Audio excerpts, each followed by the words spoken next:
के साथ एनडीए के लिए प्रचार कर रहे हैं, क्या माहौल लग रहा है? देखिए, गठबंधन का हिस्सा हूँ इसलिए नहीं, पर क्योंकि झारखंड की कई सीटों पर मैं खुद प्रचार करने गया। मैं खुद एक सीट चतरा से हमारे प्रत्याशी चुनाव लड़े। एक बात तय है कि 23 तारीख को जब परिणाम आएंगे, उन परिणामों में झारखंड की जनता ने बदलाव का मन बना लिया। हेमंत सोरेन जी के नेतृत्व में पिछले 5 साल जिस तरीके से भ्रष्टाचार में लिप्त एक सरकार चली, उससे झारखंड के लोग पूरी तरीके से त्रस्त हैं। और अब प्रधानमंत्री जी के सोच वाली सरकार 23 तारीख को बनने जा रही है। बीजेपी बांग्लादेशी घुसपैठिए के मुद्दे पे चुनाव लड़ रही है। बटेंगे तो कटेंगे, एक है सेफ है का नारा दिया जा रहा है। महागठबंधन कह रहा है कि जनता के मुद्दों पर बीजेपी का ध्यान नहीं। भाई, जनता के मुद्दों पर ही ध्यान है, इसीलिए केंद्र में तीसरी बार एनडीए की सरकार आई। हरियाणा में जहां एक तरफा माहौल कांग्रेस के पक्ष में दिखाया जा रहा था, वहां पे हम लोग की सरकार आई। और अब झारखंड में भी और महाराष्ट्र में भी हम लोग की सरकार बनने जा रही है। एक है तो सेफ है, क्या ये जनता का मुद्दा नहीं है? कब तक कांग्रेस और इंडिया अलायंस के लोग जात पात धर्म मजहब के नाम पर हम लोग को बांट कर अपनी राजनीति साधते रहेंगे? जरूरी है एकता के साथ। और ये तो बचपन से हमें सिखाया जाता था ना, यूनिटी इन डाइवर्सिटी। उस ताकत को पूरी तरीके से, और घुसपैठियों को कतई बर्दाश्त नहीं किया जाएगा जो असामाजिक तत्वों को बढ़ावा देते हैं।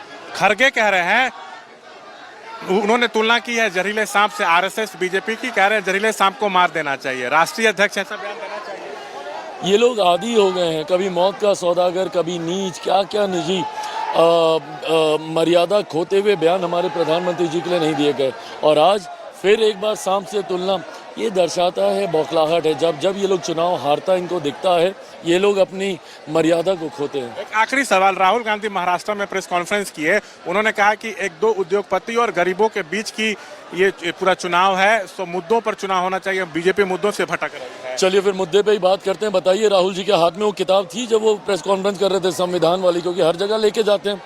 उस संविधान के रचयिता, उसके निर्माता को इनको कब याद आया? तब याद आया ना जब हमारे प्रधानमंत्री उनको सम्मान देने लगे। जब आदरणीय नरेंद्र मोदी जी ने 5 तीर्थ स्थलों को विकसित करने का काम किया। कल मैं भी चैत्य भूमि में था, महाराष्ट्र में। चैत्य भूमि हो, दीक्षा भूमि हो, जहाँ पे उन्होंने शिक्षा हासिल की हो, वो हो दिल्ली में, या मऊ में उनका घर हो जहाँ पे उनका जन्म हुआ था। हमारे प्रधानमंत्री जी से ये प्रतिस्पर्धा कि ये क्यों बाबा साहेब के नाम को इतना आगे लेकर जा रहे हैं, जबकि हकीकत है कांग्रेस की सरकार होने के बावजूद, निरंतरता में इनके प्रधानमंत्री होने के बावजूद 89 तक, जब तक वीपी सिंह जी की सरकार नहीं बनी, जिसका समर्थन भाजपा कर रहे थे, जिस सरकार में मेरे नेता, मेरे पिता आदरणीय रामविलास पासवान जी श्रम एवं कल्याण मंत्री थे, उस वक्त पहली तस्वीर बाबा साहेब की भारत की संसद में लगी। आज कोई कल्पना कर सकता है कि संविधान के रचयिता उनकी तस्वीर नहीं, जबकि कांग्रेस पार्टी के नेताओं की और बल्कि एक परिवार के 3-3 सदस्यों की तस्वीरें सेंट्रल हॉल में लगी हुई थी। ये सम्मान करते हैं संविधान का। ये लोग बात करेंगे संविधान की, जिन्होंने सही मायनों में सन 75 में आपातकाल लगाकर संविधान की हत्या करने का काम किया। लोकसभा के वक्त बोलते थे ना कि आरक्षण खत्म हो जाएगा, संविधान की हत्या 5.5 महीने हो गए। पूछिए इनसे किसका आरक्षण छीना गया, कौन से संविधान की हत्या की गई? झूठ बोलकर, लोगों को डराकर उनका वोट हासिल करने की नीति ही कांग्रेस की नीति बन गई है। शुक्रिया। ये थे तमाम मसलों पर बातचीत करते हुए चिराग पासवान। कैमरा पर्सन शैलेश के साथ शशांक कुमार, एबीपी न्यूज, धनबाद।